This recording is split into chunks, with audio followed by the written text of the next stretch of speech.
Assalamualaikum warahmatullahi wabarakatuh. Selamat pagi semuanya. Kali ini kita akan membahas mengenai hasil pemasangan segmen pracetak pada jembatan.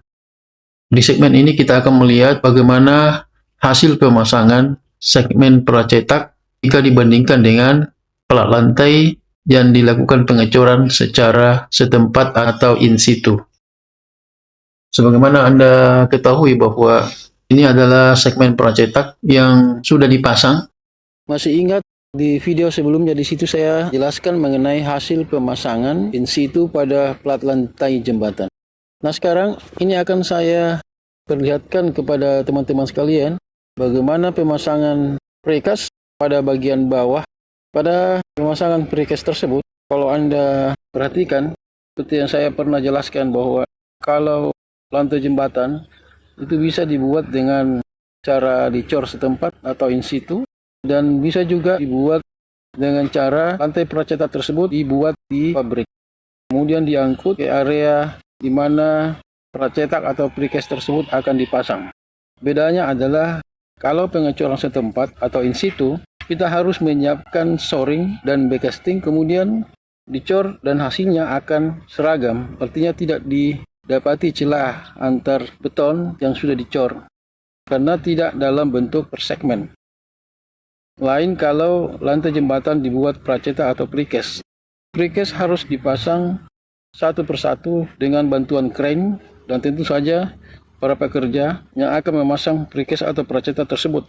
Setelah semua terpasang, maka harus dihubungkan kembali satu dengan yang lainnya dengan cara dicor untuk dihubungkan kembali, baik itu yang berupa joint slab yang ke arah memanjang maupun ring slab yang mengarah melintang atau crossing. Di sini bisa terlihat ada beberapa defect, baik itu precast terhadap capping beam maupun capping beam terhadap precast. Ini adalah karet yang tebal 2 cm. Kenapa ada 2 cm sini? Karena ini adalah di posisi expansion joint. Seperti Anda lihat, pemasangan ada yang kurang pas. Ini bisa terjadi karena setiap cetakannya sama, tapi pada saat dikeluarkan dari molding atau cetakan, terkadang ada yang tidak sama produksinya, tidak sama hasilnya. Itulah sebabnya terkadang ada yang ukurannya tidak tepat.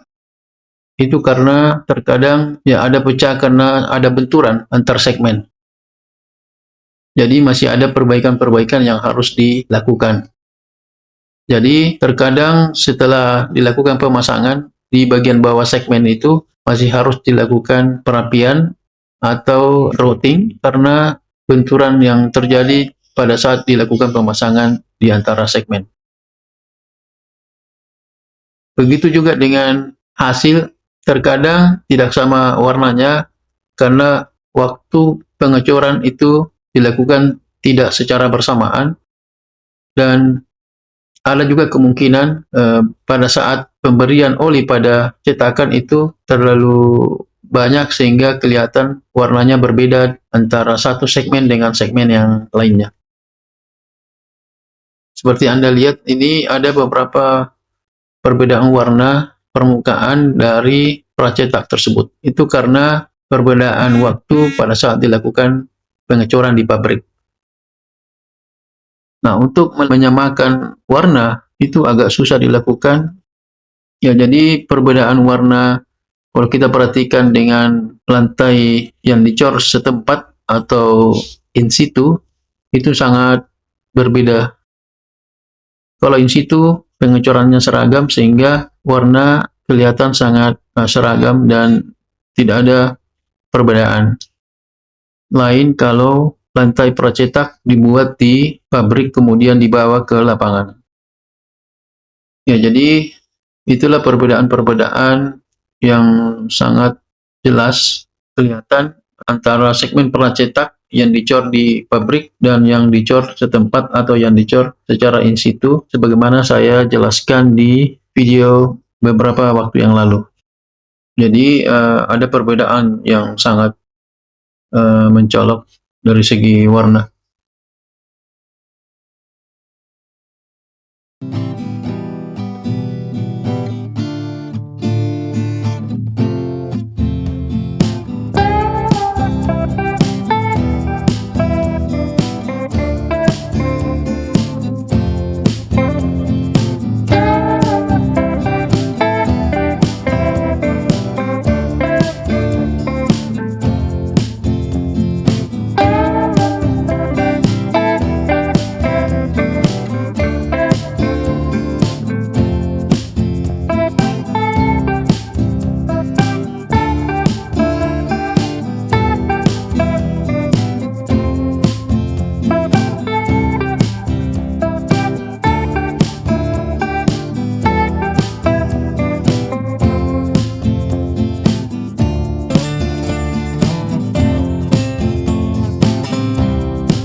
Sedikit penjelasan terkait lantai pracetak yang di bagian atas.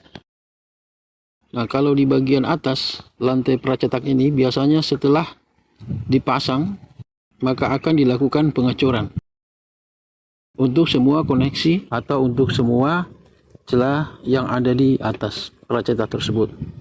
Apakah itu di link slab ataupun di joint slab. Cuma terkadang pada saat dilakukan pengecoran, terkadang masih ditemukan adanya crack atau retak di antara celah tersebut. Makanya pada saat dilakukan pengecoran harus betul-betul memperhatikan, misalnya saja menghindari mengecor pada terik matahari langsung. Karena ini berpotensi retak. Dari segi perbaikan, yaitu bahwa sebaiknya pada saat ada kerusakan pada segmen tersebut, sebaiknya segera dilakukan perbaikan, jangan menunggu banyak kerusakan baru dilakukan perbaikan. Karena untuk memperbaiki membutuhkan waktu yang lama kalau itu dilakukan sekaligus pada saat banyak kerusakan. Jadi sebaiknya saat ada kerusakan, segera dilakukan perbaikan. Begitu juga dalam hal perbaikan, tidak boleh memakai beton atau material yang kuat tekannya di bawah dari kuat tekan dari beton pratarik tersebut. Karena ini akan tidak berfungsi dengan baik karena beton yang dipakai kurang dari kuat tekan yang seharusnya dipakai. Dan beton yang dipakai akan rusak kembali dalam waktu yang tidak terlalu lama. Sedikit penjelasan terkait capping beam dan extension pile seperti yang Anda lihat sekarang. Jadi walaupun ini pembahasan bukan terkait dengan extension pile dan capping beam, saya cuma menambahkan sedikit terkait capping beam dan extension pile karena mungkin ada yang bertanya kenapa sampai kelihatan seperti ada defect pada extension pile. Sebagai tambahan bahwa extension pile yang Anda lihat sekarang ini adalah dicor 2 sampai bahkan ada yang 3 leaf sehingga terlihat sambungan-sambungan yang ada di setiap leaf pada waktu pengecoran.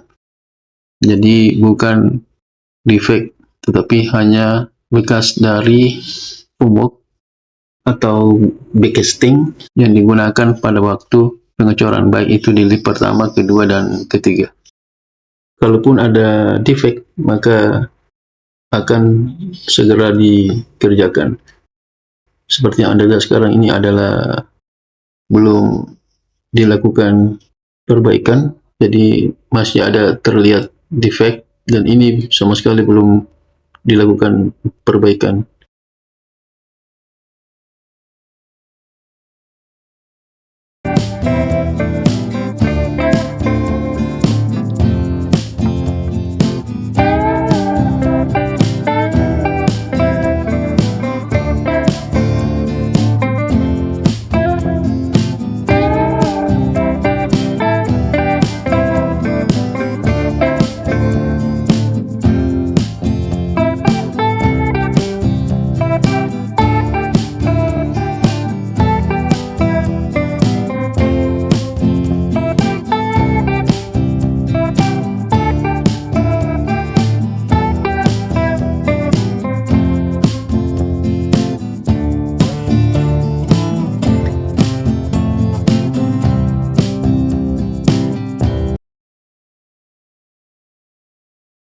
Ya, saya kira demikian. Mudah-mudahan ada manfaatnya. Namun jangan lupa, sebelum kita closing video ini, silahkan di subscribe, like, komen, dan share video ini. Demikian, Assalamualaikum warahmatullahi wabarakatuh.